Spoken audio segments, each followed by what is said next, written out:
Olá, meus alunos do terceiro ano de filosofia. Hoje nós vamos fazer uma aula sobre ciência na filosofia. E vamos abordar o tema sobre conhecimento, o senso comum e o conhecimento científico. O senso comum também é chamado de conhecimento popular. Por que conhecimento popular? Porque é o conhecimento que dispensa a formação acadêmica. É um conhecimento que vai passando de geração para geração. É o conhecimento que várias pessoas podem opinar. Então, todos podem fazer parte desse tipo de conhecimento. Esse conhecimento é o mais abrangente que tem. E as características dele têm algumas características. Ele é subjetivo, todos podem opinar. A mesma coisa divergem de opiniões. Porque não tem um estudo, não tem uma meta, não tem um segmento para analisar, fazer uma análise de tal coisa. Então, o conhecimento popular ou senso comum, ele é muito abrangente a questão de definição, né? O que é. E o conhecimento popular, ele tem outras características, que é a questão do medo, da superstição, né? De não faça isso porque pode acontecer aquilo. Não coloque o chinelo para cima, porque senão você pode, seu pai ou sua mãe pode morrer. É aquela coisa. Então esse medo, essa superstição é um conhecimento mais fantasioso, né? Não joga comida fora porque alguém está com fome, pode sentir falta dessa comida. Então vive naquele mundo de fantasia, de magia, de superstição e de preconceito. Uma das coisas que mais caracteriza esse conhecimento é essa questão do medo mesmo. Tudo que acontece com você, olha, porque é um castigo. Tem uma doença qualquer, uma pandemia, uma epidemia, isso é castigo, é porque Deus está castigando, porque o homem fez isso ou aquilo. Então é isso aí, o conhecimento. Olá, vamos dar continuidade à nossa aula, então? Agora nós vamos falar sobre o conhecimento científico. Ele é diferente do conhecimento popular ou senso comum. Ele não aceita as verdades prontas, ele duvida de tudo aquilo que é muito certo. Então, ele tem algumas características. Primeiro, ele é objetivo. É isso ou não é isso? Por que ele é objetivo? Porque tudo é fruto de grandes pesquisas, de grandes descobertas, de muito estudo. E por isso, é universal. As fórmulas das ciências exatas que usa aqui no nosso país, usa em todo mundo. É universal. 2 e 2 são 4 e em qualquer lugar vai ser isso aí, né? Então, o conhecimento científico, ele não deixa dúvidas no ar. Enquanto há dúvida, há pesquisa. Quando termina a pesquisa, chega uma solução, a verdade está ali. Ou seja, usa a razão.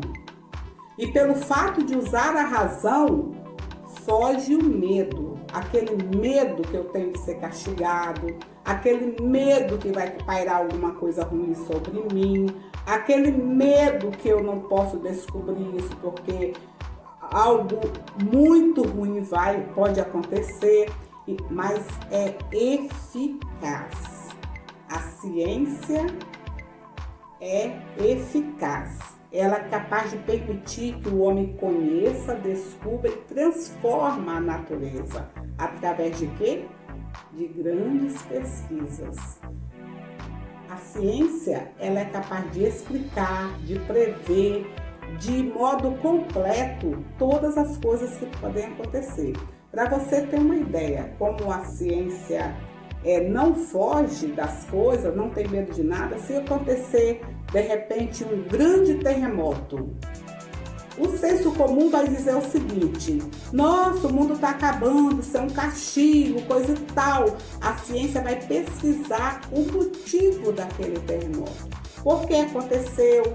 Como estavam as condições da Terra, como poderia não ter acontecido. Então vai reunir todas as pessoas que envolvida em querendo saber daquilo ali, né, envolvido nos estudos científicos, e vai descobrir. E não vai aceitar simplesmente a explicação mágica. A ciência é eficaz. Ou seja, o conhecimento científico, ele é eficaz. Ele busca, através de investigação, a verdade. E essa verdade pode mudar. De repente descobre outra maneira melhor de ver as coisas através de estudo. O estudo é constante, então pode mudar. É isso aí, o conhecimento científico tudo faz através de estudo e investigação, de pesquisas. Ok? Vamos falar agora sobre ciência na história. Nós vamos abordar aqui 3 concepções de ciência. A racionalista, que inspira-se em Platão, né? Então o nome já está dizendo, tudo é racional, tudo é exatidão, tudo é baseado em cálculos e exatidão. Tem uma frase do Galileu que fala, o grande livro da natureza está escrito em caracteres matemáticos. Então, a ciência é capaz de provar com verdade e exatidão. Os racionalistas são bem radicais, né? Para eles, você tem que ter exatidão, tem que ter veracidade das coisas através de muitas experiências.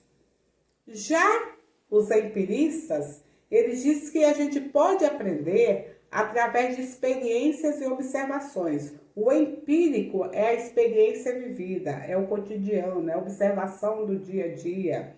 E através dessas experiências, ele diz que a gente pode também aprender. Isso é questão de ponto de vista. O que ele fala? O Aristóteles fala que você pode observar o que o outro fez, aprender com o que ele fez, para você colocar em prática. Não descarta o racionalismo, mas não descarta a experiência vivida também, né? Empírico é a vivência do cotidiano, a experiência vivida do dia a dia. Já o racionalismo, tudo vem da razão, da exatidão, da experiência, da eficácia, né? A terceira concepção é construtivista. Ele vai juntar os dois, o empirismo e o racionalismo, e vai construir uma nova visão. No construtivismo, o indivíduo participa dessa criação. O construtivismo é bem novo, é do século XX. Jean Piaget foi o grande idealizador, né, desse método aí construtivista, dessa idealização aí, dessa concepção. E para ele, você tem que estar construindo junto. Você tem que participar da etapa de construção. Então, vai juntar os dois. Vai juntar o racionalismo, vai juntar o empirismo e vai formar o construtivismo. Você só pode ensinar alguém ele fazendo também.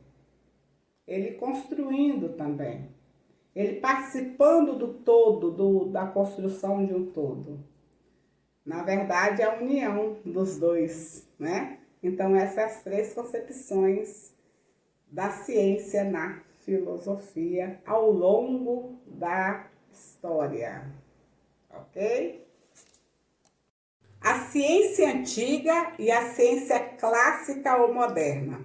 Qual a diferença dessas duas ciências? A ciência antiga foi usada pelos egípcios muito benéfico, né? Fizeram grandes construções, usaram a medicina como ninguém, as mumificações, mas eles usavam isso na prática. Todo o conhecimento deles era para aquele momento, para aquela situação e pronto. O que aconteceu posteriormente? Os gregos observaram esse conhecimento, estudaram esse conhecimento e tornou esse conhecimento teórico, ou seja, eles tornou esse conhecimento científico. Tanto que aí você não vai aplicar só naquela situação, mas você vai aplicar esse conhecimento em toda e qualquer situação. O Francis Bacon dizia o seguinte, que a ciência vai nos fazer senhor da natureza. Por que isso aí? Porque através desse conhecimento você pode transformar a natureza. Isso os egípcios faziam. Eles conseguiam desviar, né, o curso dos rios, trabalhar irrigação como ninguém, construção, medicina, arquitetura, mas não foi um estudo científico. Foi um estudo para aquele fim, para aquele momento, para aquela época. Já os gregos teorizaram isso aí. Então, essa é a diferença da ciência antiga para a ciência clássica ou moderna. A clássica ou moderna foi estudada pelos gregos, os gregos conseguiram teorizar. É tanto que diz o seguinte: tanto o empirismo como o racionalismo surgiu na Grécia. Eles conseguiram idealizar isso aí. Eles conseguiram teorizar, conseguiram colocar no papel, fazer isso de um estudo que chegaram a um fim, a uma visão geral para ser aplicada em toda e qualquer situação de qualquer tempo. É claro que o estudo científico pode ter transformação, mas é científico. Ali só é dando continuidade às investigações. E é isso que nós temos para dizer sobre a ciência antiga e a clássica ou moderna.